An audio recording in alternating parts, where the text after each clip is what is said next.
Alors hello les terriens, déjà je vous retrouve pour un nouveau numéro de Repas Livresque. Alors il faut savoir déjà, je vais commencer par vous expliquer. Alors c'est le premier numéro de Repas Livresque du mois, enfin de l'année 2015. Et donc comme c'est le premier Repas Livresque, je dois vous expliquer, chers abonnés ou chères personnes qui vont regarder cette vidéo, qu'il faut savoir que c'est le premier repas livresque de 2015, mais que c'est aussi, ça va parler sur des livres, oui, bien sûr, évidemment, sur deux livres que j'ai lus, et donc dont un que j'ai lu en 2014, en décembre 2014, où j'ai fini en 2000. Je crois que j'ai fini en 2014, et il y en a un autre que j'ai fini début janvier 2015. Je l'avais commencé en 2014. Donc je vais commencer tout d'abord par vous présenter mes deux lectures, bien sûr, évidemment. Et donc, je commence par le premier, qui est Adrienne Guts, Intrigue à Venise, aux éditions Livre de Poche. C'est le troisième tome des aventures de Pénélope et Vendrille. Et donc, Intrigue à Venise, ça raconte l'histoire de Pénélope, qui travaille maintenant, qui travaillait dans le tome 2 au château de Versailles en tant que conservatrice. Voilà. Et Vendrille est un journaliste qui habitait à Versailles ou à Paris, je ne sais plus exactement. Et Vendrille, c'est le copain de Pénélope, et Pénélope est plus jeune que Vendrille. Vendrille est un peu plus vieux. Et donc là, Pénélope, elle est embauchée par les musées, enfin voilà, elle est embauchée par son travail pour aller faire un colloque sur les gondoles. Et les gondoles, c'est donc à Venise. Et donc là, elle arrive à être mêlée à une histoire de meurtre, voilà, elle apprend que quelqu'un est mort, qu'elle connaissait je crois qu'elle connaissait le nom, ou que Vendrille connaissait. Elle trouve des chats meurent au pied de statues. Il y a l'histoire d'un tableau de Rembrandt qui aurait disparu, qu'il faut rechercher, voilà. Et en même temps, elle est à Venise, donc pendant ce temps-là, quand elle est toute seule. Au début, elle a des aventures, une aventure amoureuse aussi un petit peu, elle visite la ville, enfin elle rencontre des gens connus, des gens riches, enfin voilà, des gens de son travail, elle visite la ville, voilà, on en apprend. Là aussi, l'histoire sur tout ce qui est policier. Et après, Vendrille la rejoint. Donc après, ils font l'enquête, tout ça. J'ai trouvé ça, déjà, mon ressenti, c'est que c'est une lecture plaisante. J'ai bien aimé, ça se lit vite. Les chapitres font que, par exemple, 1, 2, 3, 4. Par exemple, le chapitre 14 faisait que 4 pages, enfin 3 pages et demie à peu près. Ils sont courts et il y a il y a combien de pages à peu près? Il y a 304 pages il y a 304 pages en comptant les précisions historiques et les remerciements. J'ai trouvé ça bien, mais j'ai trouvé que c'était pas assez, comment dire, que ce livre-là était pas assez, comment dire, pas assez prenant. Voilà, j'ai lu des livres policiers qui étaient plus prenants, qui étaient plus au cœur de l'enquête. Là, on a l'impression que l'enquête est en même temps que son travail de collègue sur les gondoles de Venise. Sur la visite de Pénélope et Vendrille dans Venise, voilà, j'ai l'impression qu'on visite plus, qu'on fait plus, que ça fait un peu guide touristique, guide historique, voilà, qu'on se balade avec quelqu'un de riche. Et donc celui-là, j'ai trouvé que c'était bien écrit, enfin voilà, comme d'habitude. J'ai trouvé que l'histoire était m'a moyennement plu sur les 3 que j'ai lus. Je crois que c'est celle qui m'a moins plu. Pourtant, Venise est un endroit que je connais, que j'ai pas dû lire beaucoup de romans. Je sais même pas si... Je crois que c'est le premier que j'ai dû lire sur cette ville-là. Donc voilà. Et donc, par contre, à la fin, on sait toutes les explications, mais je trouve que les explications sont données d'une façon que je trouve pas très bien faite. C'est-à-dire qu'à la fin, on a l'impression que Pénélope, je crois que c'est Pénélope ou Vendrille, je sais plus. Il y a un personnage qui nous raconte tout le déroulement de ce qui s'est passé. pendant qu'elle était dans l'avion, je sais pas où, enfin elle raconte tout ce qui s'est passé avant de prendre l'avion pour essayer de combler le trou, pour nous indiquer qui est le coupable, ce qui s'est passé, et voilà. C'est un bon livre d'enquête policière, si on aime le policier, l'historique, si on aime Venise, si on aime l'art, si on aime les écrivains. Mais c'est pas le meilleur de la série que j'ai. Je pense que je vais peut-être. Oui, je pense que si la suite sort, j'achèterai la suite.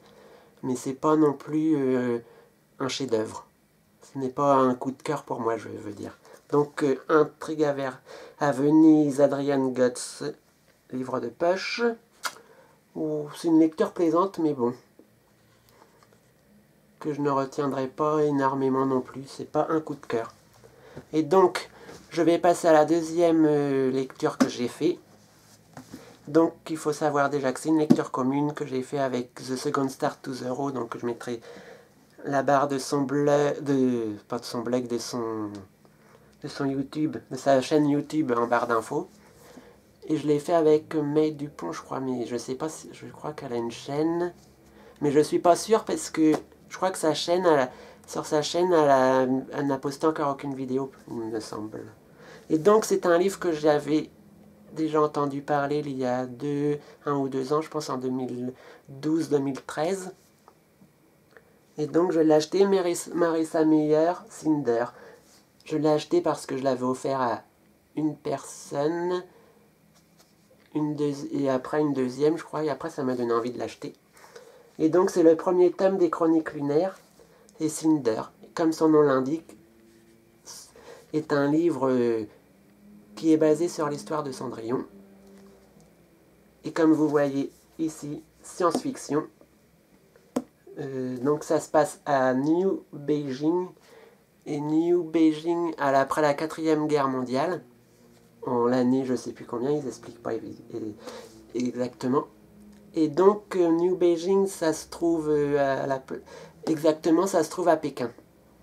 Parce que Pékin c'est Beijing, maintenant ça s'appelle Beijing en chinois. Et New Beijing c'est comme une nouvelle ville de Beijing, de Pékin, voilà. Et donc il y a des androïdes, des trucs futuristes, enfin voilà. Mais ça se passe sur Terre.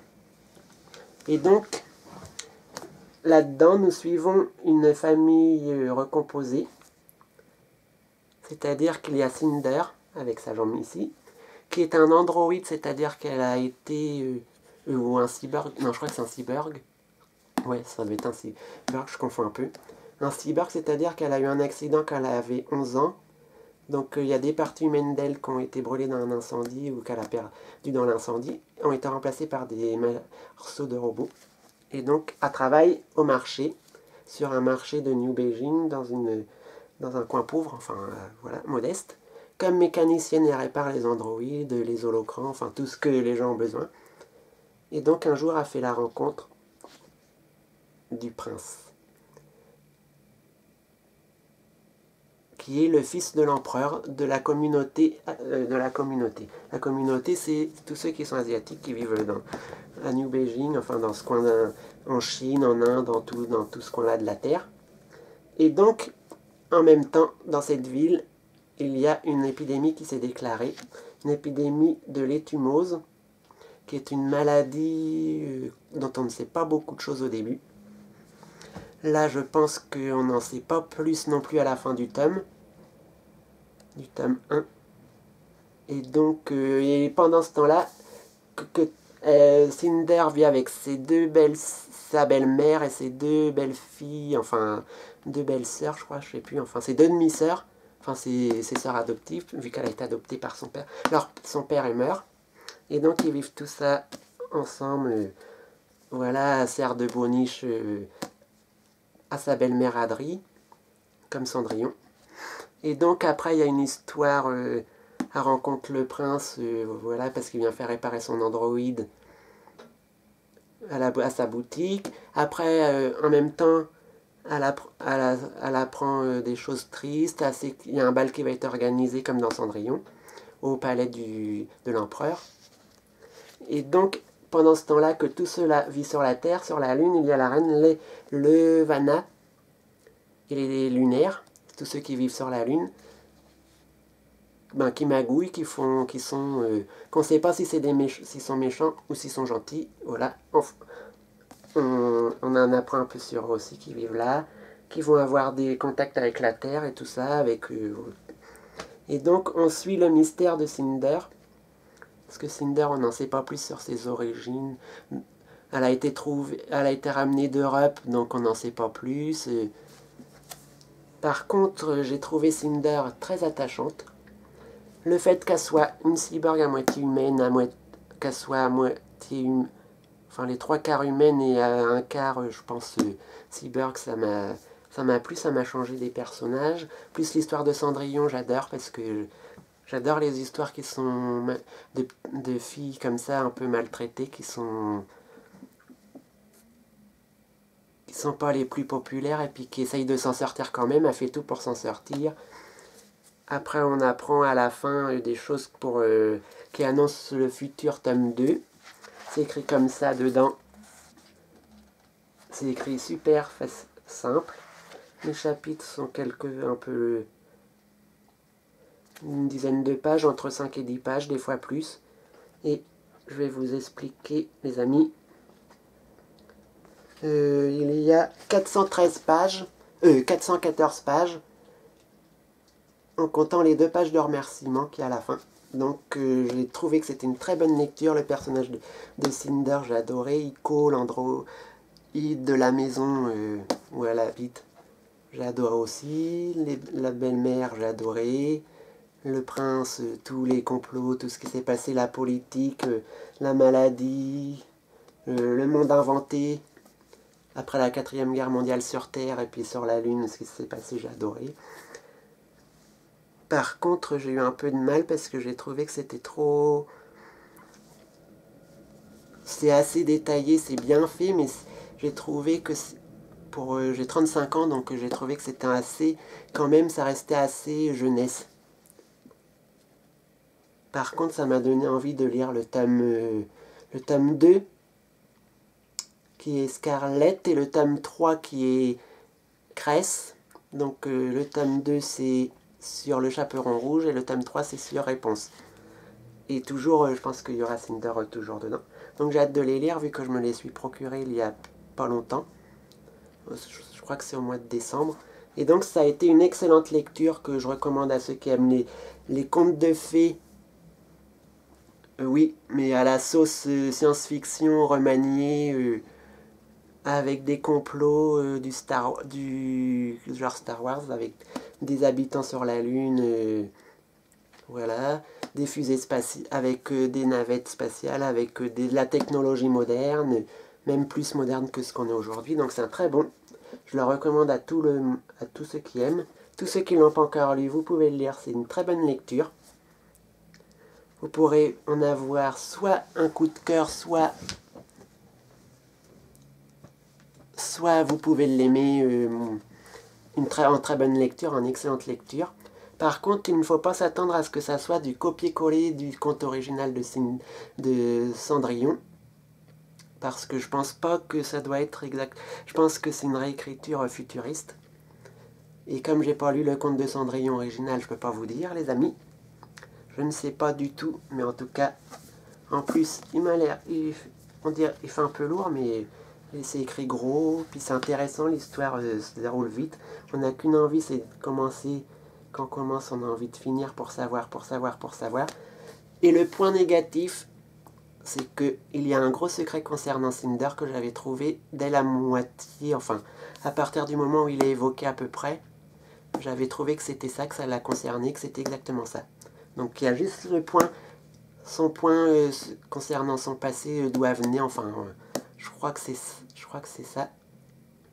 Enfin, sur son origine, enfin, sur son identité, j'avais trouvé à la moitié.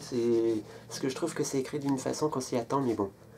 Comme on s'y attend, on a justement hâte, on se dit, allez, quand est-ce que ça arrive? Et donc, voilà, c'est un livre... Cinder de Mérissa Meyer qui est chez Pocket Jeunesse, traduit de l'américain, et pour l'instant qui n'est pas encore en petit format, donc En gros format, je l'ai eu à 10, il est à 17,90. Donc foncez. Et donc voilà pour cette excellente lecture. Voilà mon repas livresque du premier mois de l'année terminé. Ce repas livresque de janvier 2015 touche à sa fin. Donc je vous remercie d'avoir suivi.